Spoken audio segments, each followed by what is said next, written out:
It started with a knock that didn't sound like a neighbor, and it ended with a gun in my doorway over something as stupid as a spare house key. A grown man in a fake enforcement uniform decided our home was his to audit. And for one long, brutal minute, I honestly thought I was about to watch my wife die. Tuesday night.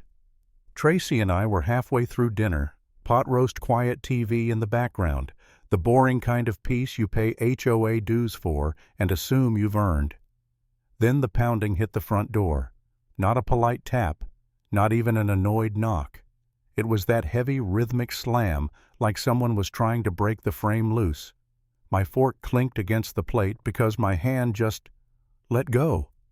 I looked at Tracy, expecting her to flinch. She didn't.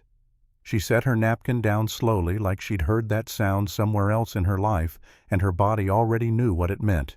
"I'll get it," I said, trying to sound normal, trying to be the husband who handles things. I walked down the hallway with that stupid suburban instinct to be polite, battling the part of my brain screaming, "Don't open the door, don't be an idiot." I flicked on the porch light and leaned into the peephole. There was a guy out there in tactical cosplay dark vest, utility belt, radio, handcuffs, baton. The whole authority starter pack. Except the patch on his shoulder didn't say police. It said HOA Security, like that was supposed to mean the same thing. I cracked the door foot braced behind it. "Can I help you?" He didn't even pretend to be friendly. He planted himself wide on my welcome mat like he owned it and barked HOA Security Compliance. Immediate audit. Hand over your spare house key, now. I actually blinked, waiting for the punchline. My spare key. Why? He stepped forward, pushing the edge of the door with his shoulder like he was testing how far he could invade before I folded. I caught a whiff of stale tobacco and cheap cologne under the fake SWAT vibe. Revised bylaws authorize security to hold a master set for emergency access, he said, reciting it like he'd practiced in the mirror. Reports of unauthorized renovations. You're a suspect in a bylaw violation investigation. A suspect. In my own house. Over renovations that didn't exist. His hand hovered near his thigh where a drop-leg holster sat heavy, and that's when my stomach truly dropped. Because I didn't know if there was a gun in there, but I knew he wanted me to think there was. "I need to talk to my wife," I said, trying to keep my voice from cracking. "You don't need to check with anyone," he snapped. And that's when Tracy appeared behind me, like she'd moved through the house without making a sound. She stepped into the hallway light in sweatpants, hair tied back, hands relaxed at her sides. But her posture changed the entire air in the room. She wasn't looking at his badge. She wasn't scanning his face. She was watching his hands, his belt, his stance, like she was reading a threat the way other people read subtitles. "Who is this?" she asked, calm. "This is Brad," I said. "HOA Security. He wants our spare key." Tracy's eyes locked on his. "You are not a police officer." Brad's face tightened like she'd insulted his religion. "I'm a sworn enforcement officer for this association, ma'am," he spat, putting venom on ma'am. "Step back and let your husband handle the business, or I'll document your aggression."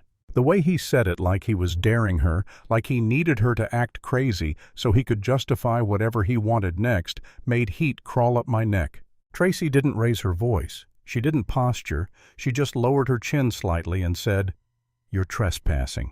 You have no warrant. You have no authority to demand a key. Step off my porch." Brad's hand twitched at the holster. Not subtle, not controlled. Just a bully's little threat made physical. "You're making a big mistake," he hissed. "I am the authority here. When I come back, I won't be asking nicely." Tracy shut the door in his face with a solid click that sounded like a judge's gavel. The moment the deadbolt slid home, my knees went weak. "Tracy, did you see that? The holster? He's insane." She stared at the door like she could still see him through it. "He's not insane," she said quietly. "He's undisciplined, and he doesn't realize who he's talking to." I wanted to laugh at that like, "Sure, babe, that's comforting," except her voice wasn't bravado, it was assessment, like she was already filing him away as a predictable problem. Then my phone buzzed. Caller ID, Linda HOA, President. Of course. I went to answer and Tracy caught my wrist. "Speaker," she whispered. "And don't talk." Linda's voice came in sweet as frosting over rot. "Mark, honey, I heard there was an incident, Brad says you were uncooperative." I swallowed hard. My pride wanted to jump in and defend myself, but Tracy's stare pinned my mouth shut. Linda's sweetness curdled fast when she didn't get the reaction she wanted. "We're all a family here," she said lower now. "We just want the community safe. But fines can get expensive, and non-compliant houses, well, they tend to have problems with city inspectors." There it was. Not safety, leverage. "Just leave the key under the mat by tomorrow morning," she added like she was offering a favor. "Save everyone a headache." The call ended and Tracy didn't look relieved. She looked disturbed, like the threat didn't match the prize. "Why are they this desperate for a key?" she murmured, eyes drifting to the wall near our hallway outlet where I'd been hearing a faint draft for months. "This isn't about power, it's about access." I stared at her like she'd lost it. "Access to what, our couch?" She didn't answer right away. She pulled out the HOA letter we'd gotten 2 days earlier, some mandatory security update, and started reading it with a red pen, like she was dissecting a lie. She flipped open the community bylaws binder she insisted on keeping since we moved in and traced the citations. "They're citing landscaping guidelines," she said, tapping the page. "This clause they're using to justify keys. It doesn't exist. They made it up." My brain felt too slow. "Okay, so they're bluffing." "No," she said, and the way she said it made my skin go cold. "They're not bluffing. They're panicking." That night I barely slept. Every sound outside felt like footsteps. Every passing headlight across our bedroom wall felt like a spotlight. I kept replaying Brad's face in my head, the sweat, the rage, the way his hand hovered near that holster like he wanted permission.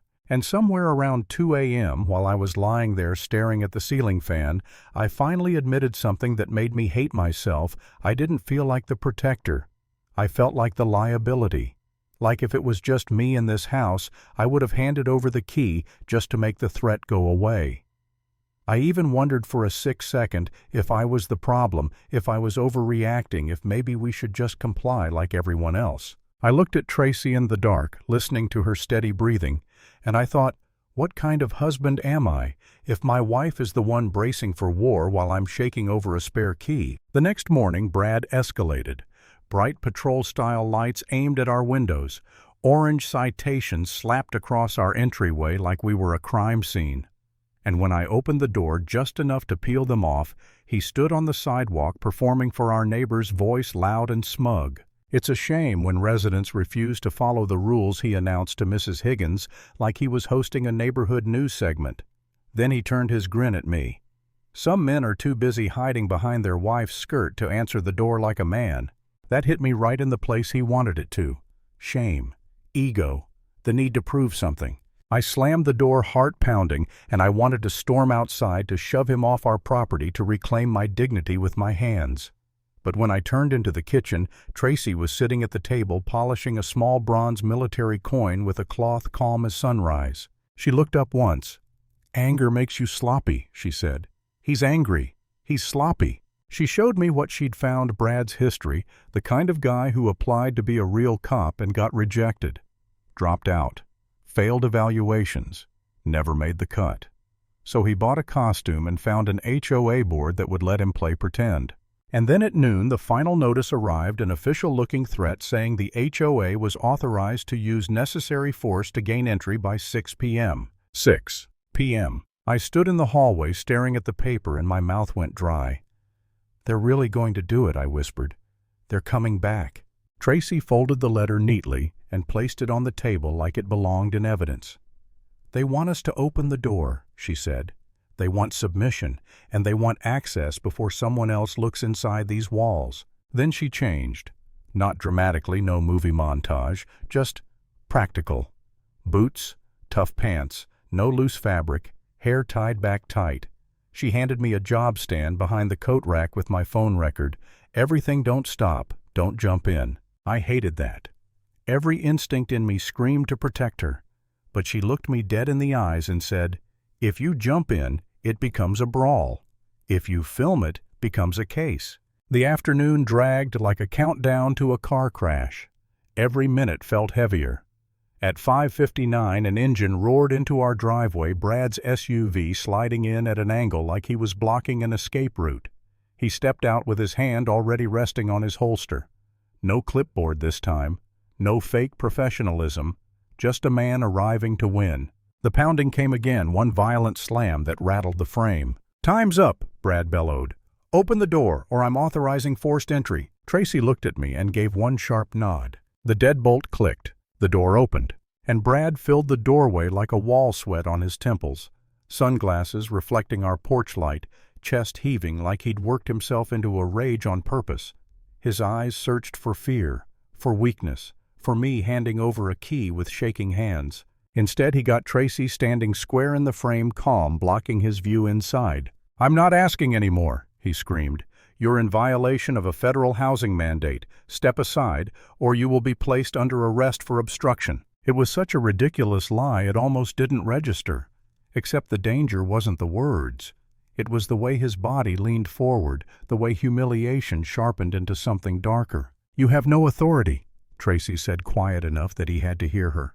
"Leave." The second she said it, I watched something snap behind his eyes. "I am the authority!" he shrieked, and his hand moved. My entire body locked up.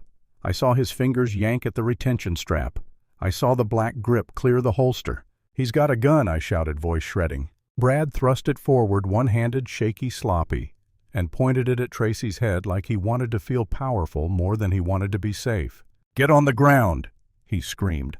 "I'll drop you right here." Everything after that happened too fast and somehow too slow at the same time. Tracy didn't retreat. She stepped in. Her left hand slapped the barrel sideways away from her face, away from me hard enough to redirect it, and the gun cracked like thunder. The shot blew into the porch column instead of a skull. In the same motion, her right hand clamped his wrist and twisted. Not a struggle, not a tug of war. A clean, brutal torque against the joint's limits. Brad's face went from rage to shock in a blink. He collapsed with a strangled sound, and Tracy took the weapon like it belonged to her now. She cleared it fast, magazine out, slide back. Then set it out of reach like she was disarming a child, not a man. Brad was on the porch, writhing suddenly, smaller, suddenly pathetic, the tough guy mask melting into sobs. Tracy knelt with a knee pinning him and leaned in close, voice low enough that I felt it in my bones. "You pulled a gun on the wrong person," she said. "You're done." My hands shook so badly I could barely hold the phone steady, but I kept recording like my life depended on it, because in that moment I realized it did. "Call 911, Tracy said without looking back. "Intruder, illegal firearm, suspect neutralized." I dialed with numb fingers. Sirens started up the block, fast lights washing the street in red and blue, like the neighborhood finally saw the truth. Real officers poured out real badges, real weapons, real commands. Tracy raised her hands calmly and spoke their language, clear, controlled, precise, until they understood we weren't the threat. Brad tried to cry his way out of it. "I was just doing my job," he blubbered. "Linda made me do it." And like the universe wanted to make sure the punch landed, an officer's radio crackled. "Second team at HOA President's residence. Suspect attempting to barricade." Tracy's eyes didn't widen. She didn't smile. She just stared out into the flashing lights and said, cold as steel, "That'll be Linda." A minute later I saw it down the street. Linda in a robe, screaming like her status was a shield, papers tearing in her hands as officers led her out anyway. Her face wasn't angry anymore.